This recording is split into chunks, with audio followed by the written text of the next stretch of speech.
Hello, folks, and welcome back. On this episode, we're headed to Pearl Harbor to pay our respects to the fallen service members and to explore the area.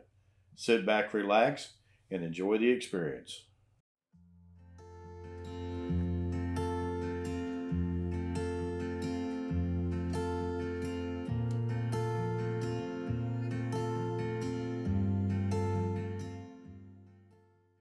As we begin our trip here, you can see the weather's beautiful today.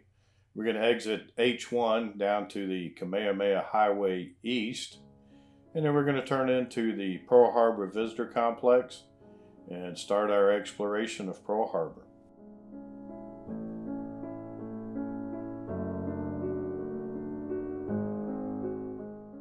When you come out to Pearl Harbor, I would highly recommend coming very early.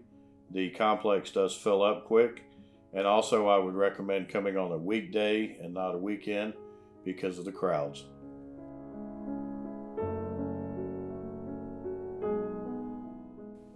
This is going to be the main entrance to the Pearl Harbor complex. It is free to get in. They do have some paid tours in here, but the majority of the stuff is free. Go ahead and check online for the security requirements. There are limitations on backpacks and purses when you come in, though. First thing we're going to do today is head to the Arizona Memorial.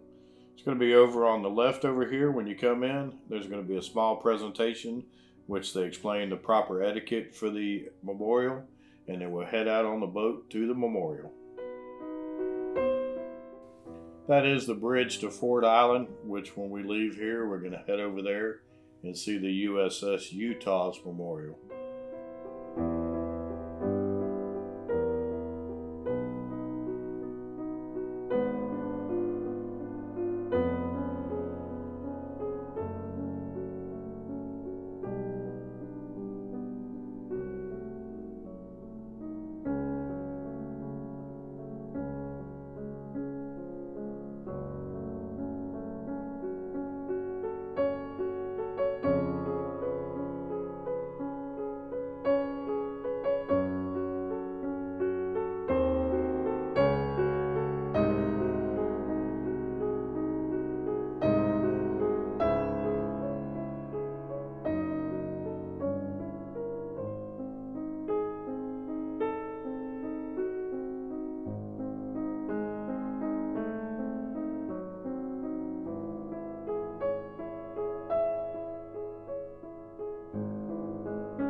That was a very solemn experience going to the USS Arizona Memorial.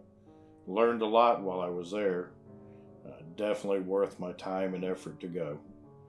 Now we're going to head back over to the mainland, and then we're going to go over to the submarine that you see there, which is a World War II submarine. This is going to be the USS Bowfin.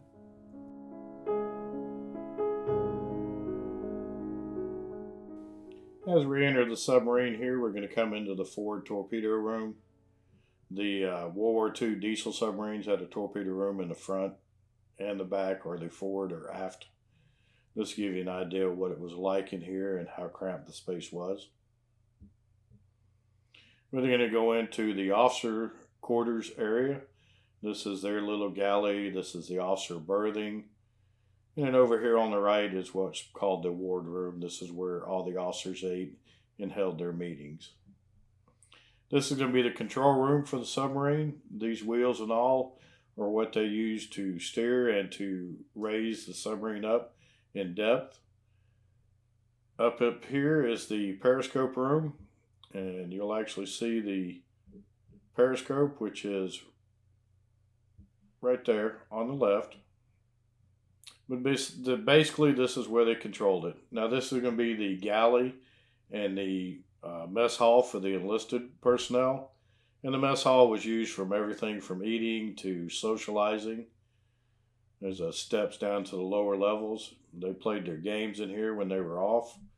One of the games that submarines like to play is going to be cribbage. You'll see they even have that annotated here.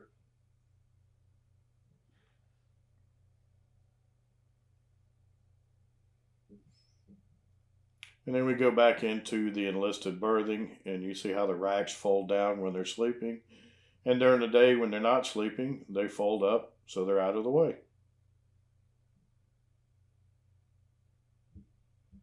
And then we enter into the engine room, and it was diesel powered, and they charge batteries when they're submerged to run off the batteries. And these are the actual diesel engines, these big monstrosities on either side. That is a diesel engine. It's bigger than most cars. As we leave the engine room, we're going to enter the aft torpedo room, which is basically a copy of the forward torpedo room. And then we're going to head up topside, and you'll see that they also had a deck gun up here that was used to defend the submarine when they were on the surface charging their batteries.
Well, that concludes our time here at Pearl Harbor, honoring the memory of the fallen heroes here.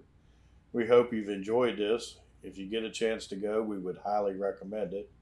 With that being said, we want to tell you we appreciate you watching and thank you very much for your support, and we'll see you in the campground.